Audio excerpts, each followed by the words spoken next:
Hi, welcome to another lecture of Physics 2101. Today we are going to be continuing with Chapter 10, Rotation, and we might do a bit more if time permits. Now, so far, we have been speaking about rotation, we've defined some variables, we have done some examples of how these calculations work, and the next natural extension is, okay, how do forces work here? Just like we had Newton's second law for translational objects, F equals ma, we have pretty much the same thing in rotation, only this time it's to do with torque. So how does it work? Let's take a look at this diagram we have. We have a rod around a rotation axis with a mass m at the end, and it is moving counterclockwise with a force that is at some angle. Now we can, as we have done before, decompose this force into a radial component and a tangential component. And we said that torque is equal to the tangential component times r, the radius. Okay, what is Ft? Just F? Well, it is ma. So we have MAR. But we have a definition for what AR is from before. And that is AT equals alpha R, where alpha is the angular acceleration. We substitute that back in for AT and we get M alpha R, which is mr squared alpha. And what is mr squared? If it's just a single object, we have defined it before, it's the moment of inertia. The torque equals I alpha, just like F equals ma. Net torque is equal to I alpha, just like we have net force equals to ma.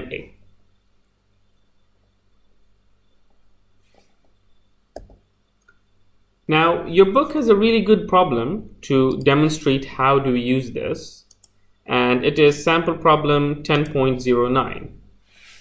And it says to throw an 80 kilogram opponent with a basic judo hip throw, you intend to pull his uniform with a force and a moment arm d1 equals 0.3 meters from a pivot point on your right hip. You want to rotate him about the pivot point with an angular acceleration of minus 6 radians per second squared. So that is clockwise. Assume that his rotational inertia I relative to the pivot point is 15 kilograms meter squared. The question asks, what must the magnitude of F be if before you throw him, you bend your opponent forward a little bit to bring both centers of masses exactly to your hip? Now there's a lot of text here, but we have thankfully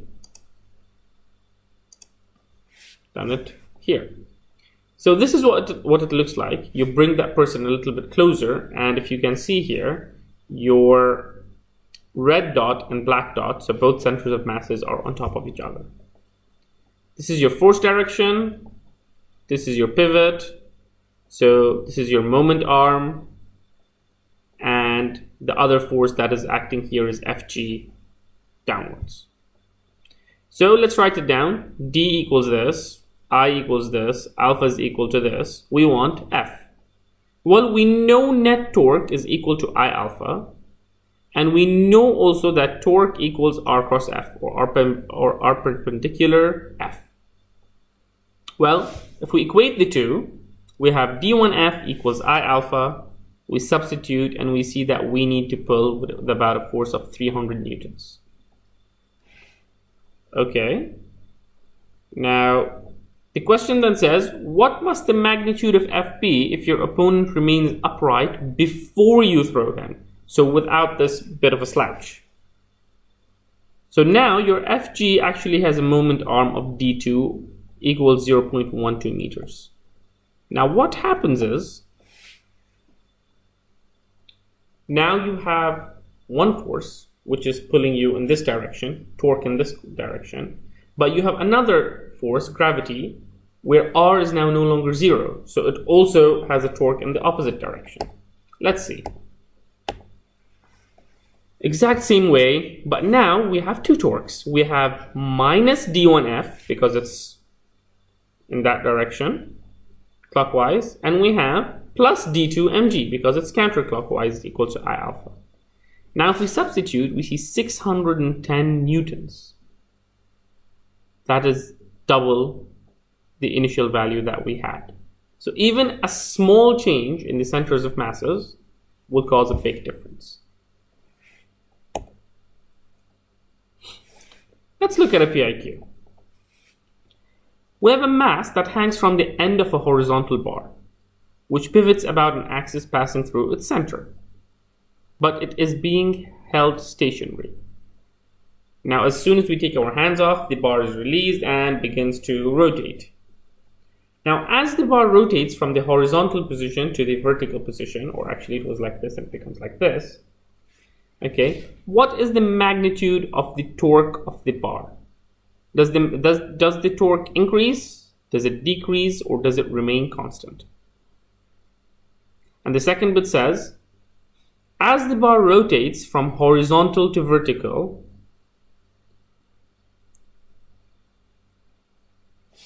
this looks a bit weird. I think there's a problem here. Let's see.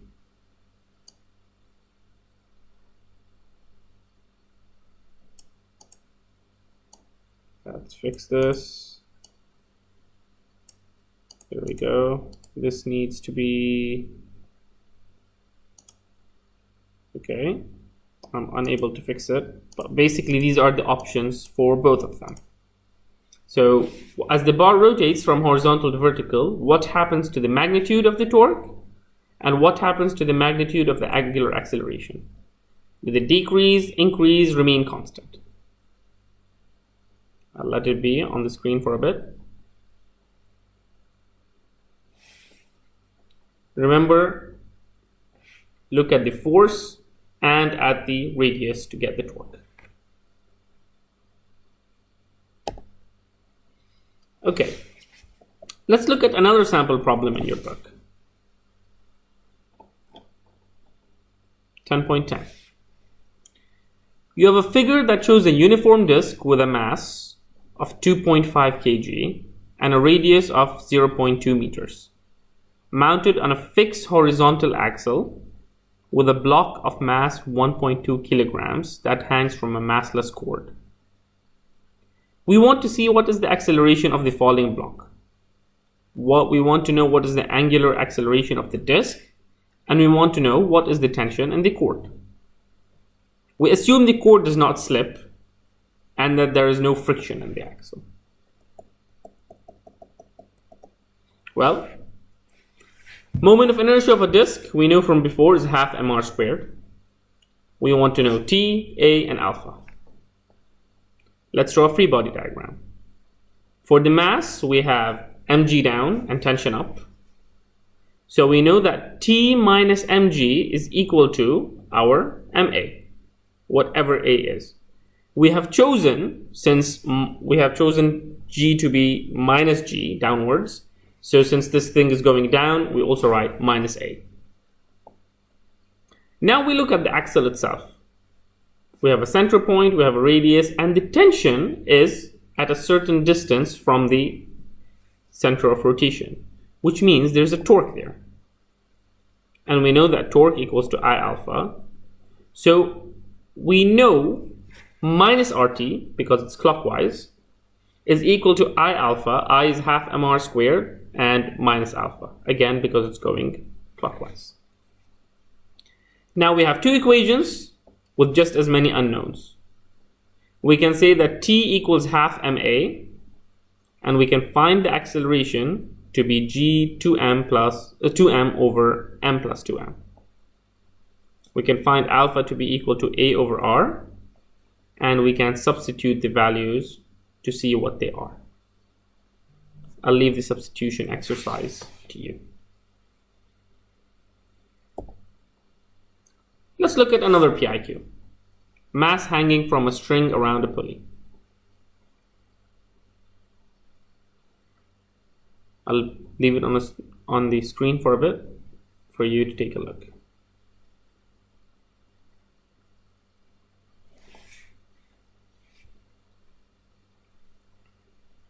Okay. As usual, the PIQs will be posted online and you can do them, and the answers will be released to you soon after. If you have issues, you can always contact us or come to the office hours. One more.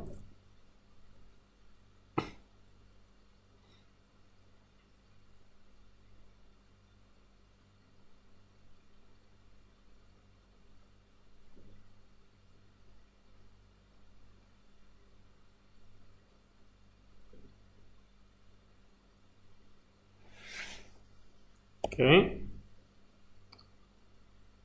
Moving on to work and kinetic energy. Now you would be noticing by now that everything we did for translational, we are doing it again for rotation. Delta K equals final kinetic energy minus initial kinetic energy, half mvf squared minus half mvi squared. We have done this over and over again, and we're happy with it. And that is equal to work.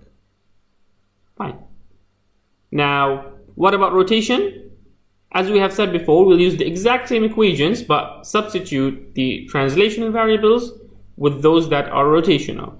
So m becomes I, v becomes omega, and my work is still my work. Okay, so you don't need to memorize a whole set of new rules. It's the same rules, just different symbols.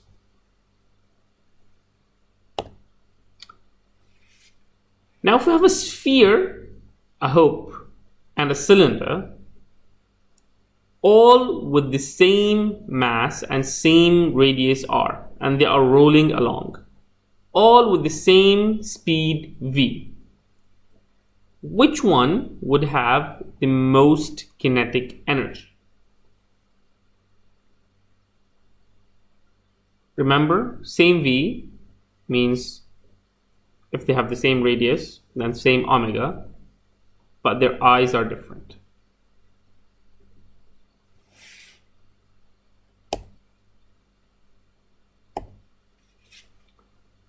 Work. We integrate over f dx. What happens when we translate it? I'd like you to get a piece of paper and try it out. Replace f with the correct one and replace dx with the correct variable, and then come back to the video. If you got tau d theta, you are absolutely correct. Your force is torque here, and your displacement x is angular displacement theta. So work equals torque from the from the final velocity minus the initial velocity. Power, dw by dt was fv. Again, try the same exercise. Try translating it yourself. And if you got tau omega, then again, you have done a good job.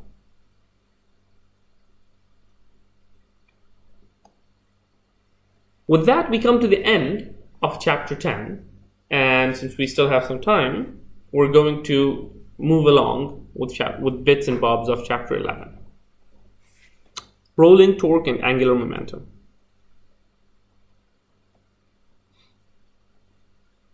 What is rolling? Let's define it first. Reminders, theta is equal to s over r, and it's in radians. ds by dt, v equals omega r. Write those down. We're going to come back to those. So v equals r omega, theta equals s over r. Good? If we have a wheel and we have just pure rotation, this is what we see. Right? Just going in circle. Nothing else. If we have pure translation on the other side, on the other hand, we're going to see this. It's not going to rotate. Take a look again. It's not rotating. It's simply going from one place to the next. Now, if we have rotation and translation together, so like a wheel normally moves, we call that a rolling motion. Why is it important? Let's take a look at the rolling motion here. If we choose one point on the circle and track what happens to it, we will see that it follows this arc. But what is the orange line? That is our V, center of mass, as we have said before. Why is that important? Well, going from this point to this point, you went through a lateral distance s in time t. So s over t will give you your V, center of mass. So far, so good. Now, at the same time that you have your VCOM going there, any point, if you just choose a random point B, would have moved a certain distance. At the same time you move distance S, you would have moved a certain angle. And that angle would be S over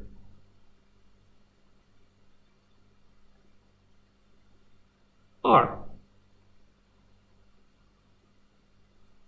So your S equals theta R. Yes, this arced path you see and the straight path you see are the exact same. Why is this useful? What are we going to be doing with it?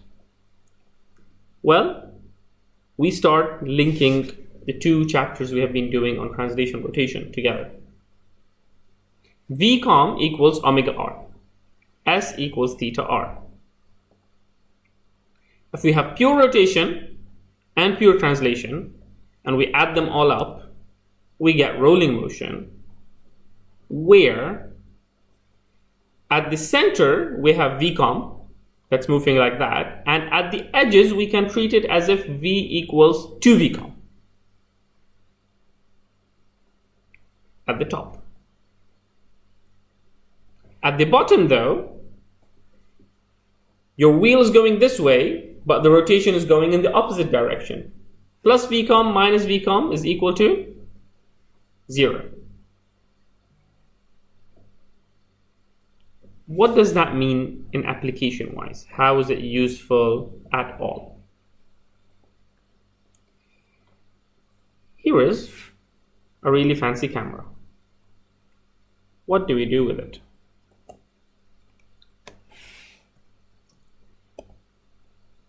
What happens if you try to move your face while you are taking a photo?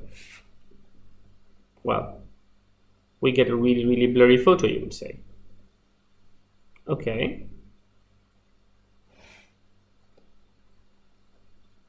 Here's an aperture.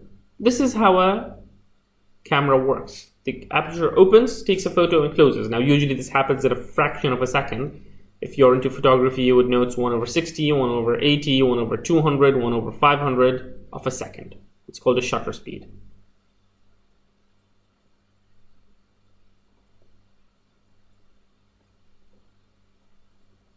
Now, sometimes we're able to do this. Other times, even though something is moving, we can get absolute, perfect, crystal clear, sharp photos. Why? It has to do with shutter speed. If we can time it so that we take the photo in a tiny amount of time, there wouldn't be enough movement there to distort the photo. But more importantly, well, usually to do things like these we need really, really big lenses. Some are as big as this. But here's something interesting that you would see if you are into photography and you are taking photos of moving objects. What is weird about this photo? Take a look. It's a blurry photo, but the blurriness level isn't the same everywhere. If you look at the blurriness level at the top, it is very blurry. I cannot see the spokes. I cannot see those lines at all. What about at the bottom? Can you see the spokes there? You would notice that at the very, very bottom, you could see them as if there is no movement. And as you go up, the blurriness increases. This is exactly what we have been talking about 2V, V, and 0. As when you're setting your shutter camera, your shutter speed, you are setting it at one speed for the entire frame. But those things that are moving at different relative velocities. So as far as the camera is concerned, that bit down there is not moving at all. It gives you a clear photo. At the top, it's moving at twice that speed, so it gives you a very, very blurry photo. Now here's what we see. These are our velocities at each and every point in this rotating wheel. V top equals omega 2r. I'll take the 2 out. And I know my omega r is vcom. So at the top, if you want to expose the top properly, you need to set the shutter speed to twice as fast. Okay. One last question. A circular hoop rolls without slipping on a flat horizontal surface. Which one of the following must be true? All points on the rim of the hoop have the same speed. All points on the rim of the hoop have the same velocity. Every point on the rim of the wheel has a different velocity. I hope this was a good lecture and it was informative, and I will see you in the next lecture.